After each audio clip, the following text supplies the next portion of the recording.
Eleanor didn't scream. She didn't need to. Her cruelty came wrapped in Danae's underclothes, sweet smiles and polite little insults that cut deeper than shouting ever could. She excluded her pregnant daughter-in-law from a dream vacation, convinced her son to stay silent, and expected Chloe to accept the humiliation quietly. But what Eleanor never expected was that Chloe had friends, courage, and a life beyond her control. When the two women unexpectedly came face to face at an exclusive resort, Eleanor's perfect mask began to crack, and for the first time the woman she tried to erase became the center of attention. I know the exact moment my mother-in-law decided I wasn't real family. I was in our San Francisco kitchen when she floated in and told my husband Liam, "The flights to Belize are booked. I found the most divine wellness retreat, oceanfront bungalows, private chefs, everything." She had this breathy, dramatic voice she always used when fishing for compliments, and I actually felt a rush of hope. A babamoon, a real vacation. Then came the little pause she always took before delivering a blow. She looked right at me, her smile a thin surgical line, and said, "Of course, dear, it's just for the core family. We can't have any complications from outsiders." That word, outsiders, just hung there in the silence.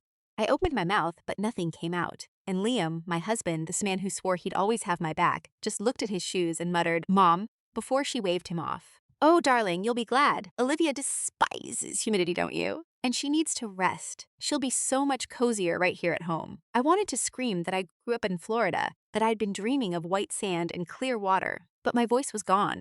I just forced a smile that felt like it was cracking my face and said, "You're right, I'll be fine." But on the inside, I felt myself just falling apart. That night in bed, I tried again. "You didn't say anything," I whispered, curled into a tight ball. He just sighed, rubbing his face. "Olivia, you know what she's like. Arguing with her only makes it a bigger deal. Can't we just let her have this?"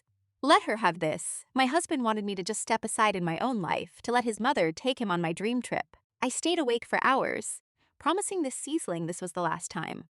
As the trip got closer, I felt invisible in my own home. Catherine would show up with shopping bags from Prada and Zimmermann, overflowing with resort wear, and leave the receipts on the counter where I'd have to see them. It was a cruel, expensive reminder of the vacation I was banned from. My heart broke a little more each time Liam pretended not to see his mother's daily little humiliations. The morning they left, she gave me a hug that felt like dry ice. "Do take care of yourself, dear, and our little heir. We'll bring you back a lovely little souvenir." Her laughter echoed down the hall as Liam gave me a quick, guilty peck on the cheek, his mind already on a plane with his mom. I watched their car disappear down the street, feeling a deep, hollow ache in my chest, and I thought I might just collapse. But I didn't. I shut the door, picked up my phone, and made the call I'd been planning all week. The voice on the other end was pure energy. "It's showtime?" she asked. "Yes," I said, surprised by how steady my own voice sounded. "Let's do it." A few hours later, I boarded my own plane, not to some random destination, but to Belize.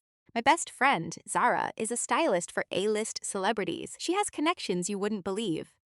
When I told her what my monster-in-law was doing, she just snorted and said, "Oh, honey, let her play her little games.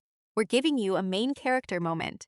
So while Liam and his mother were sipping cocktails on their flight, I was landing in Belize. Zara had pulled some strings and gotten us invited to the exact same exclusive retreat, all under the guise of scouting it for a major movie star. The place wasn't just luxury, it was paradise. It made other five-star resorts look like roadside motels. Villas were nestled in the jungle, each with its own infinity pool overlooking the ocean. For the first time in a year, I felt like I could breathe. Zara gave me a little squeeze on the arm. "See? This is what you're worth. Don't let anyone tell you otherwise." I smiled, but the sting of being pushed aside was still there. But fate, as it turns out, had a sense of humor, and was about to serve up some serious drama even Catherine couldn't script. A couple days later, Zara and I headed to the main lodge for a wellness consultation. As we walked through the stunning open-air pavilion, I almost dropped my fresh coconut water. Because there, holding court by the reflection pool, was my mother-in-law. She had lied. The whole thing was a lie. My heart was pounding in my ears, and my first instinct was to hide, but Zara grabbed my hand. "Nope," she whispered fiercely. "You walk in there, and you own this place." My legs felt like jelly as I approached. Catherine was bragging to a group of women about how her brilliant son, the tech mogul, had surprised her with this getaway. When her eyes finally met mine, all the color drained from her face. "You!" she gasped, like I was a ghost. I gave her the sweetest smile I could manage. "Catherine, what a surprise!" The other women stared, sensing a story. My mother-in-law stammered, What are you doing here? I just tilted my head. Oh, I was invited. Zara's client is thinking of booking a corporate retreat, so we're scouting. It's absolutely gorgeous, isn't it? The women started murmuring, obviously impressed. Catherine's lips pressed together into a hard white line. I swear I could see steam coming from her ears. Later, she cornered me by the pool. You were supposed to be at home. You were not supposed to follow me. I looked her right in the eye. Wasn't part of my plan. She started to snap back, but just then the general manager hurried over. Gushing about how honored he was to have Zara and me as his guests, Catherine's mouth literally fell open. For the first time ever, she wasn't the center of attention. I was. The look on her face, that stunning mix of shock and pure fury, was more satisfying than any petty revenge I could have planned. But that feeling, that high, doesn't last. Over the next few days, I saw that the real win wasn't embarrassing Catherine. It was finding my own strength again, and knowing I didn't need her approval, or even Liam's flimsy support, to have value. But I won't lie. It was also incredibly satisfying to watch her face twist every single time a staff member treated me like royalty. All day, I explored that resort with a confidence I hadn't had in years, feeling like the tropical air was healing something deep inside me. And every time Catherine saw me, her smile got tighter, her polished facade starting to chip away. By dinner, she looked like a walking thundercloud. I was dining with Zara at a cliffside table, watching the sun set over the water. I could feel Catherine's eyes on me from across the restaurant, her face a mask of rage as the manager offered Zara and me a private yacht excursion for the following morning. You are getting the absolute royal treatment, Zara whispered to me with a grin, and I laughed. But my stomach was a tangled mess of triumph and anxiety. This was about more than just a vacation. It was about taking back my own power. Later that night, my phone buzzed. It was Liam. Hey, he said, trying to sound casual. Mom mentioned you were resting up back home. I almost burst out laughing. Actually, I said, my voice slow and clear, I'm not at home, I'm in Belize. The line went completely silent. Then Belize? What are you talking about? I looked out at the ocean, the warm night air on my skin. I'm talking about your mother lying to your face. She told you she had a guy's trip planned for you, but she's here at the exact same resort as I am. I heard Liam's sharp intake of breath, the sound of his perfect orderly world cracking. I had no idea. She told me she had this all set up, and his voice faded. And you just went along with it, Liam. You thought it was okay to let her dictate our marriage? To cut me out? My voice was shaking, but this time with rage, not weakness. Do you have any idea what that felt like? Watching my own husband just stand there and say nothing, he sighed. A long, defeated sound. I just didn't want to fight with her. You know how she is. I swallowed hard. And what about me, Liam? Do you even care how I am? The silence was deafening. Finally, he just said, I'm getting on the next flight out. I'll book my ticket. But I hesitated, suddenly not sure if I even wanted him here. I barely slept that night, my dreams filled with the sound of Catherine's laugh echoing over crashing waves. The next morning, Zara practically dragged me to a sunrise yoga session. You cannot let that woman live rent-free in your head, she insisted, moving into a perfect warrior pose. This is your story. She's just some bitter old villain who thinks she's the hero. I tried to smile, but my stomach knotted when I saw Catherine across the pavilion, pointedly ignoring me while she chatted with her new friends. Zara saw my expression and whispered, predictable. All right, time for a little performance. We started laughing a little too loud.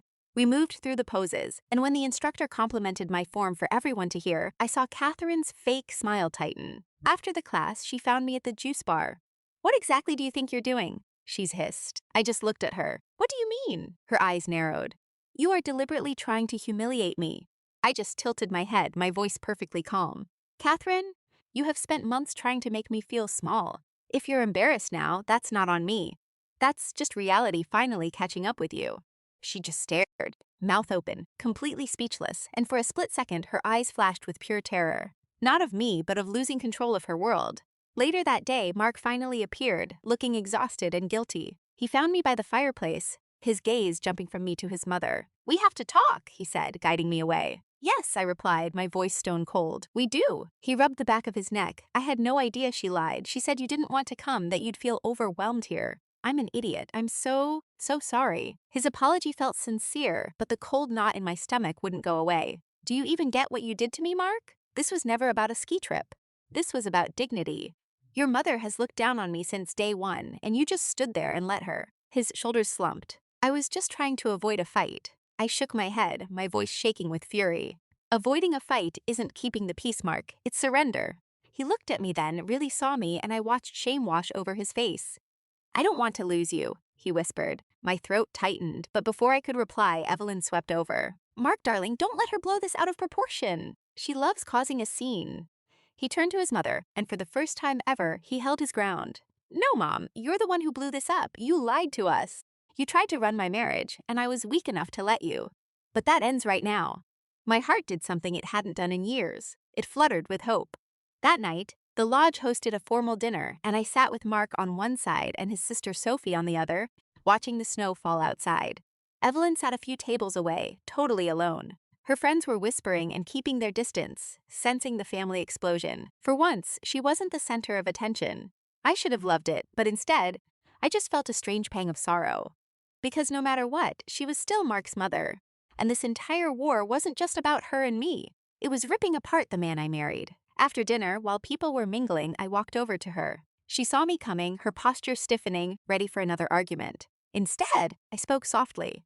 I don't want to fight with you, Evelyn. I just want to be part of this family without feeling like an intruder. Her face softened for a millisecond before the mask snapped back into place. You think it's that easy? She asked, her voice low. I shrugged. Maybe. Or maybe you're just so scared that if you let me get close, you'll lose your power. But I don't want power. I just want a little respect. She glanced away, twisting the strap of her designer clutch. Respect is earned. I nodded my head slowly, and so is love. I turned and walked away before she could say another word, leaving her alone with my last thought hanging in the air. That night, Mark and I talked for hours on our balcony, watching the snow fall over the mountains. He swore he would finally establish boundaries, that our marriage would be the priority, not his mother's whims. And for the first time, after watching him stand up to her, I actually believed it. The rest of the trip was still tense, but something deep had definitely shifted. Evelyn didn't hold the same influence over us. She'd still give me a nasty look or try a sarcastic comment, but her words felt hollow now, like they had no weight. One morning, I saw her watching me as I was laughing with Sophie and Mark over breakfast, and for just a moment, her expression wasn't angry. It was something else entirely. And it hit me that beneath all that pride was a deep fear, the fear of being forgotten as her son built a life that didn't revolve around her. It didn't make what she did okay, but it made sense and it helped some of my own rage dissolve. On our last day, while we were packing, she came up to me unexpectedly. You conducted yourself with grace, she said, her eyes fixed on the wall behind me. It wasn't an apology, but coming from her, it was pretty close. I offered a small smile. Thank you. As our car pulled away, I knew things wouldn't be perfect. But the rules had changed. I wasn't the outsider anymore, begging for acceptance. I had found my own strength, and Evelyn had learned I wasn't a doormat she could just walk all over. More importantly, Mark had learned that too. And in that moment, with the quiet hum of the tires on the snowy road, I felt a sense of belonging I hadn't felt in a long, long time. When we returned home, I didn't just have souvenirs from Aspen. I had a new, quiet confidence that Evelyn could no longer shatter. I braced for things to go back to normal, but I felt different, more grounded, like a stronger version of myself was forged in that fire. But the tension hadn't vanished because Evelyn wasn't someone who gave up. I was reminded of that 2 weeks later when she appeared at our door unannounced, the sharp click of her heels on the stone path sounding an alarm. Her eyes scanned me with that familiar critical gaze, but this time I didn't flinch. Mark opened the door, his face a careful blank as she breezed past him carrying a box of gourmet pastries, as if that could erase the bitterness of the past. I think we need to talk, she declared. Seat yourself in our living room without an invitation. I sat across from her, my heart pounding a steady rhythm, determined not to be the timid woman she once knew. She cleared her throat, her manicured nails tapping the pastry box. I realized things in Aspen were complicated, but family needs to support one another, wouldn't you agree? I simply lifted an eyebrow. Family needs to respect one another, I said, my voice even. Mark nodded beside me, his presence a solid wall, not a fragile screen. Evelyn's lips pressed into a thin, hard line, unused to being challenged by us both. I'm worried about Mark, she said, turning to him as though I had disappeared. He's always been so caring, and I'd hate to see him led down the wrong path. A flare of anger shot through me, but before I could speak, Mark cut in firmly. Mom, I'm not being led anywhere. I'm a grown man, and my wife is not your rival. She is my partner. If you can't accept that, then you're the one who's going to create distance between us.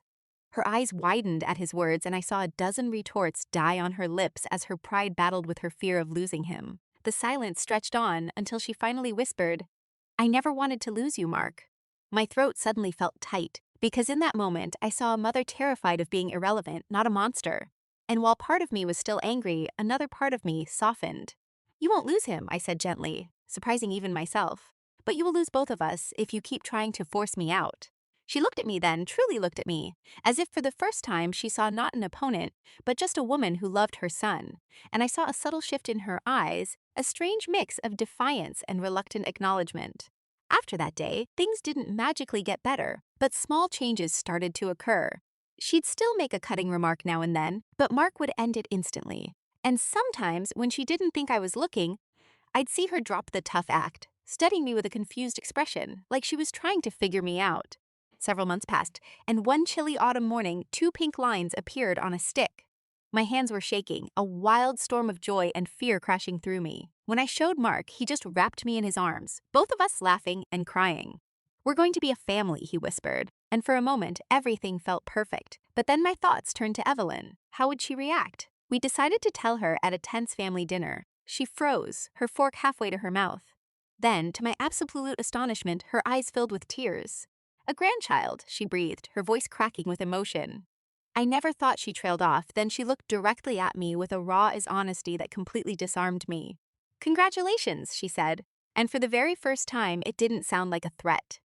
In the months that followed, something began to shift. She would bring over little gifts for the baby, or ask how my doctor's appointments went. And while her advice was often couched in criticism, I could sense a genuine effort underneath it all. Some days I wanted to shut her out, to throw all the hurt she caused back in her face. But then the baby would kick, and I chose peace, not for her, but for all of us. The night I went into labor was pure chaos. Mark was a nervous wreck, pacing the floor while I focused on my breathing. It was Evelyn, of all people, who took control, getting us to the hospital with a calm efficiency I'd never seen in her. Hours later, as I held our daughter, Lily, against skin, I saw Evelyn in the doorway, tears just streaming down her face. And for the first time, I didn't see my adversary. I saw a grandmother, vulnerable and real. When she finally approached the bed, her hands trembling, she asked, "May I hold her?" I nodded, and she took Lily with a gentleness that made my throat ache. "She's perfect," she whispered, her voice thick with emotion. In that one moment, a profound healing began.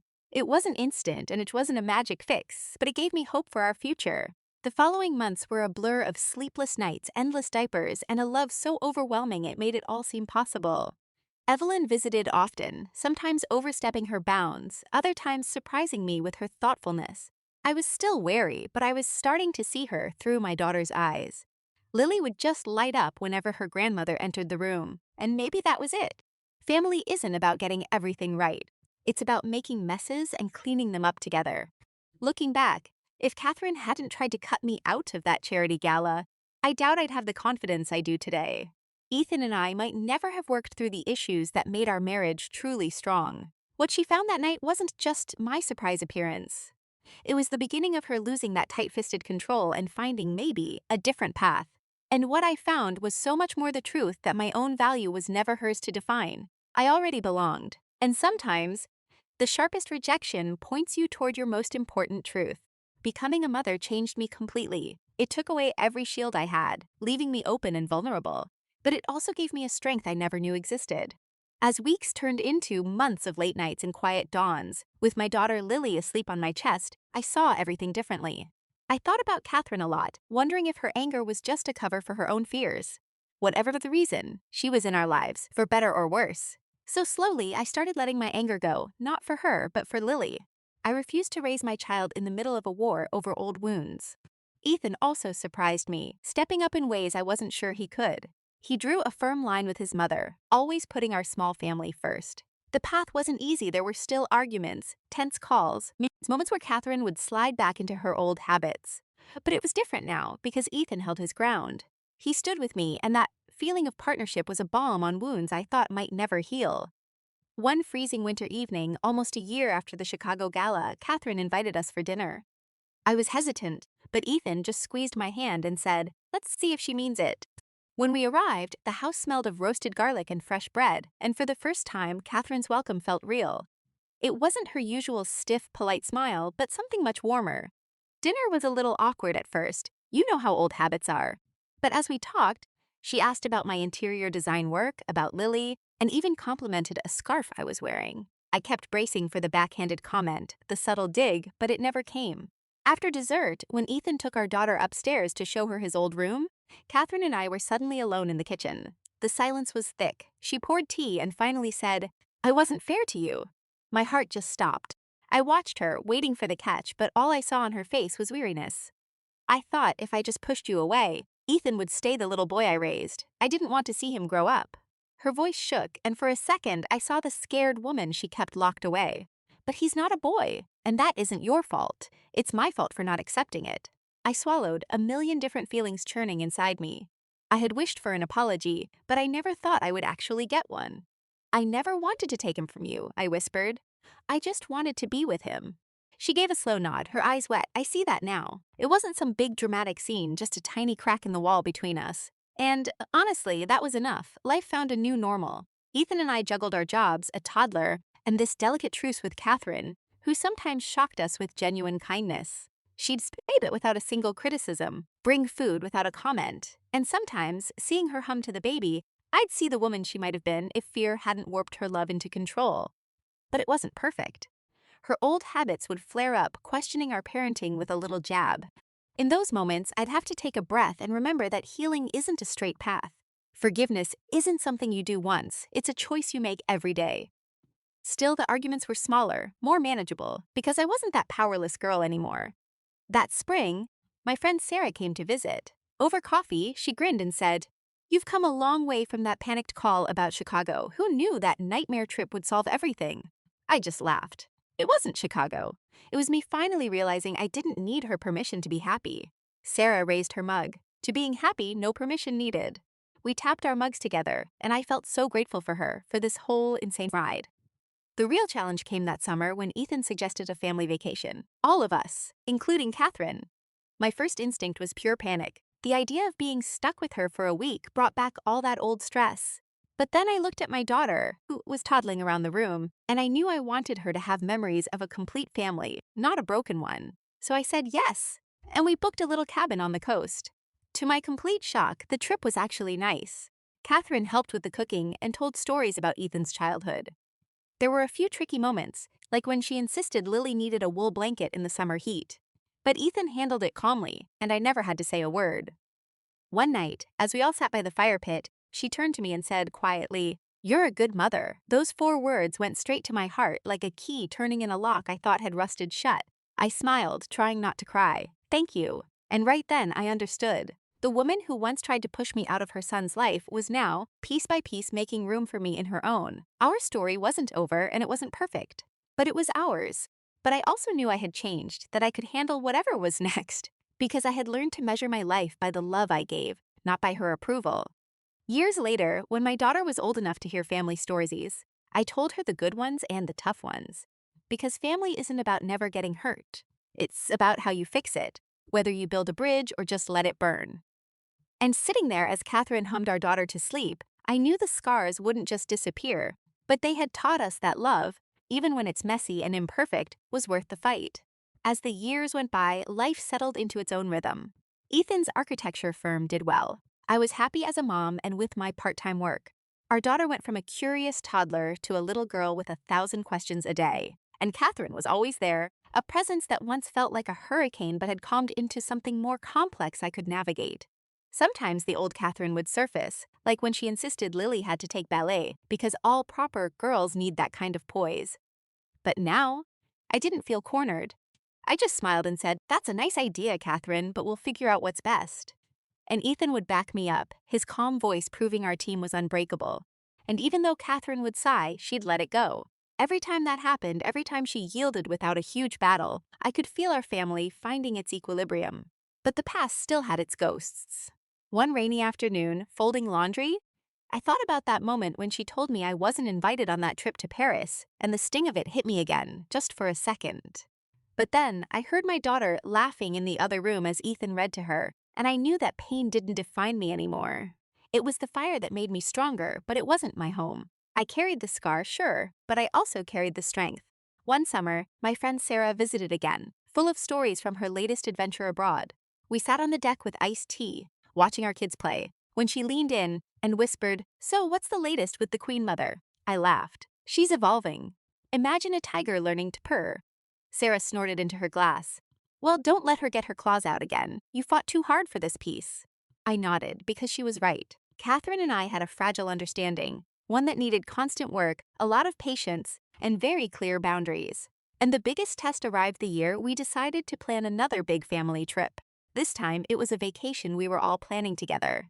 When Ethan suggested we invite his mother, my stomach did a little nervous flutter. Memories of being left out came rushing back, but I took a deep breath and said, "Yes, let's do it." If Catherine's once locked me out, maybe the real victory wasn't locking her out in return, but opening the door on my own terms. We chose a small coastal town, not as exotic as Paris, charming, with big sandy beaches where our daughter could search for shells. Catherine arrived with her usual mountain of luggage and opinions. But to my surprise, she seemed more focused on her granddaughter than on trying to run the whole show. One afternoon, while Ethan took our daughter down to explore the tide pools, Catherine and I were left alone on the porch. The salty air was blowing through our hair. She cleared her throat, looking out at the waves. "You know," she said softly, "I used to believe no one would ever be good enough for Ethan. Not because of them, but because I couldn't stand that he was a grown man. But I see how happy you make him, and I see how much you love our family." Her words, a little awkward and clumsy, washed over me. I managed a small smile. That's all I ever wanted, to love him and have that be enough. She looked at me then, really looked, and for the first time, her eyes weren't cold, but warm, maybe even a little proud. In that moment, I understood. Isabel's war was never really about me. It was her terror of losing her son. And while that fear hurt me deeply, I could finally see it and let it go. That night, Liam raised a glass to family, his eyes finding mine, full of love. Even Isabel joined in, smiling as our daughter giggled. It wasn't perfect. We still had tense moments, but it was real. Looking back on that entire journey, the humiliation, the fight in Aspen, the slow rebuilding, I see more than conflict. I see a story of learning that respect isn't demanded, but earned by holding your ground when others try to make you feel small. And I see now, with the kind of clarity that only time brings, that what was waiting for Isabel at that ski lodge wasn't just me. It was the start of her letting go, of learning to share her son, her family. And what was waiting for me was freedom, the knowledge that I always belonged, even when she worked so hard to convince me I didn't. Because belonging isn't something someone else grants you. It comes from the love you build and the strength you find in yourself. Life went on, and over time I realized the whole conflict with Isabel had given me a much deeper understanding of who I was. Liam and I became a solid team, handling things with patience and humor, learning to talk openly and set boundaries that let Isabel be in our lives without controlling them. Our daughter's laughter filled our home. Her questions were constant, but they reminded me of the simple joy of just being present. Isabel did change, slowly, over the years. She never turned into the warm, fuzzy mother-in-law from the movies, the type who would ever truly get me. But she learned to respect me. She started asking for my opinion, helping out without a single criticism, and even giving advice that sounded more like a suggestion than a command. The old tensions would still surface now and then. A sharp remark or a certain to look, but I'd learned not to let it inside, to respond calmly and let Liam step in if it escalated. One afternoon, while getting ready for our daughter's birthday, I found Isabel on the floor, blowing up balloons and trying to show our little girl how to tie them. She looked up at me and smiled. For a second, the past felt miles away. "I never thought I'd actually enjoy this," she admitted quietly. I smiled back, feeling a warmth in my chest. "It's easier when you let go a little," I said. She actually laughed, a real laugh, and nodded. These little moments added up, weaving together a messy but strong family. We started taking trips together, always picking low-key places, and I watched Isabel learn she could enjoy her son's family without directing every moment. Our daughter, more aware now, saw her grandma changing, asking innocent questions that showed us all how simple love can be. Then one spring morning, a decade after that Aspen trip, I sat on the porch with Isabel, watching our daughter play. The sun was warm. She looked at me with an expression that mixed her old fire with something new, a softness, maybe even a little humility. "You know, you've changed me," she said, her voice barely a whisper. My heart stopped for a second. "You certainly didn't make it easy," I replied with a small smile. "But I hope I showed you we could exist together." She nodded, a faint smile on her own lips. "More than exist, you showed me patience and respect and love." I blinked, shocked by how real she sounded. "Love," I repeated softly. "Yes, I think I've been learning it, in my own clumsy way." We just sat there in silence then, listening to the birds, knowing that while some wounds never fade, some bridges, once built, can withstand any storm. For years, I kept a journal about the whole journey, from being an outsider to finding my own peace. And I realized the revenge fantasy I once imagined, that dramatic payback, was never what I truly wanted. All I ever wanted was peace, a sense of belonging, and to know I could be loved for who I was, even by the people who tried to push me away. Liam was my anchor through all of it, supporting me in ways both big and small, proving that love could be strong and patient. He showed me that a partnership is about equality, not power. And Isabel, while still complicated, became part of our family's rhythm. It wasn't perfect, but it worked, giving us all room to grow. Our daughter grew into a bright, kind little girl, full of wonder and heart. I watched her handle playground politics with a confidence I know she learned from watching us. She saw her parents stand up for themselves, gently but firmly, and learned that even difficult people deserve respect. One evening, during a quiet family dinner, I caught Isabel watching me again. But this time her gaze wasn't critical, it was thoughtful, almost serene. I could see how far she'd come from the woman who tried to erase me from that trip years ago. "I have to admit," she said, her voice cutting the silence, "I really did underestimate you." I just smiled, feeling a warmth spread through me. "I hope you've learned a few things," I replied. She actually beamed, nodding. "More than a few. I've learned about respect and patience and maybe a little humility." A weight lifted from my shoulders, a sense of peace I never thought was possible.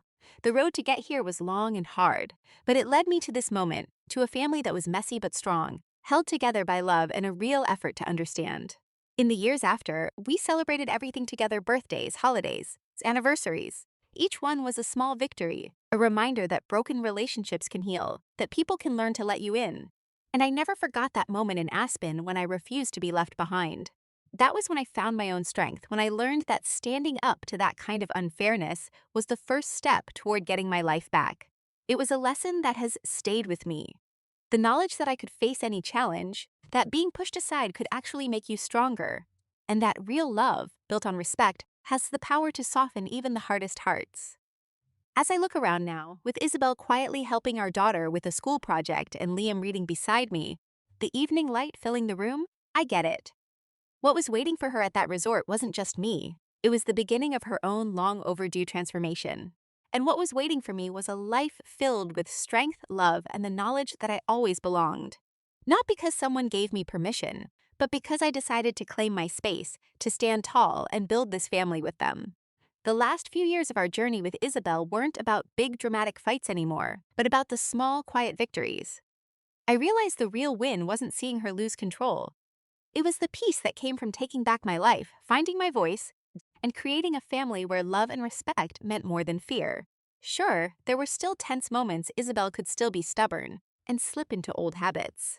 But those moments no longer defined our relationship, and they certainly didn't touch the strength I'd built inside myself. Liam and I grew even closer, navigating the chaos of parenting and life with the confidence you only get from surviving a storm together. Our daughter, now a little whirlwind in preschool, had learned lessons we never directly taught her. She knew the importance of standing up for herself, of being patient, and the simple truth that people can change. It just takes time and empathy. Isabel's role in our lives shifted. She was no longer the imposing figure judging my every move, but a real part of our family. She was sometimes awkward, sometimes a bit too eager, but she was learning the boundaries she had to respect and how to show love without trying to own it. One sunny afternoon, we were all in the backyard, our daughter chasing butterflies. Isabel looked over at me with this soft expression I'd never seen. "You've been a wonderful mother," she said, her voice genuine, almost shy. "I see how strong you are. I see how much Liam leans on you, not just as a wife, but as his partner, the real anchor of this family." A wave of emotion hit me, mixing old hurt with new warmth, and I just smiled. "Thank you," I said softly. "It wasn't always easy, but we made it worth it." She nodded, and for the first time in forever, I felt a real shift in her. She wasn't just acknowledging me, she was accepting that her attempts to make me feel small had failed. Liam, who'd been watching us, reached for my hand. "We did it," he whispered. "We actually made it through." I squeezed his hand back, feeling that deep, steady love that had seen us through all the pain and confusion. In the months that followed, our life found a beautiful, calm rhythm. We celebrated birthdays with real joy and had holidays filled with laughter, not stress, sharing simple meals where Isabel offered advice, but never demanded we take it. We just lived in the messy, wonderful reality of our family. Our daughter blossomed in this new environment, becoming a child who understood kindness, respect, and boundaries. She didn't learn from lectures, but by watching her parents face their problems with love and real courage. Then one evening, as a gorgeous sunset painted the sky, Eleanor approached me. In her hands was a small, beautifully wrapped box. "This is for you," she said softly. Inside, I found a silver locket engraved with our 3 initials. A simple gift, but it meant everything. "I want you to know," she said, "you belong here. You always have, even when I was too stubborn to admit it." My throat closed up as my eyes filled with tears. I knew that the long, painful journey from that horrible trip to Tuscany to this quiet moment of peace had finally come to an end. I embraced her, and for the first time, I felt a genuine warmth between us that I once thought was impossible. It made me realize you can't change the past, but you can always start fresh in the present. In the years that followed, that new sense of belonging made our family stronger. Ethan and I became an unbreakable team. Eleanor's visits stopped feeling like a duty and started feeling like a real chance to connect. And our daughter's laughter simply filled our home with so much purpose and joy. I learned that true family strength isn't about winning arguments or controlling people. It's about being honest with yourself, standing up for your beliefs, and showing compassion even to those who've hurt you. Sometimes, when we look back at things that once felt like our world was ending, that canceled trip to Tuscany, the nasty confrontation in Greece, all those years of tension, we actually find ourselves smiling. We now see that those terrible moments are what built the family we have today. We're not perfect, but we're strong, and we're bound by something much deeper than blood. Watching my daughter, I know she won't inherit the fear and drama that once defined us. She'll inherit the resilience, courage, and wisdom we had to fight for. She is learning that while you can't control other people, you can always control your own response, define your own boundaries, and choose love. Eleanor, older and much calmer now, had finally learned to just be with us. She learned to love without needing to manage everything, and to accept that her son's happiness didn't take away from hers, it added to the rich, complicated life we all shared. And as for me, I found my own strength, my own voice, and realized that belonging isn't a gift someone gives you. It's something you claim for yourself, you defend, and you live out every single day. The memory of her excluding me, of feeling so small, has now become a symbol of my own quiet victory. What she found waiting for her at that resort years ago was me, yes, but it was also a lesson in love that she could no longer deny. I learned that respect, love, and integrity are the things that truly last, that you can never really control another person's journey, and that real strength is quiet, steady, and refuses to give up. What was waiting for me was everything I had ever fought for, a life full of love, our little family, and so much laughter. I felt the deep satisfaction of knowing I hadn't just survived her judgment and rejection, I had emerged stronger, wiser, and finally seen for who I was. As I tucked our daughter into bed that night, telling her stories of brave and kind people, I felt the warmth of our long journey settle deep in my heart. Eleanor stood in the doorway, smiling, and I knew the very story we feared would shatter us had instead become our foundation, one that would last for generations to come. It would teach our family that even the most difficult relationships can heal, that love triumphs over fear, and that belonging is something we build together every single day.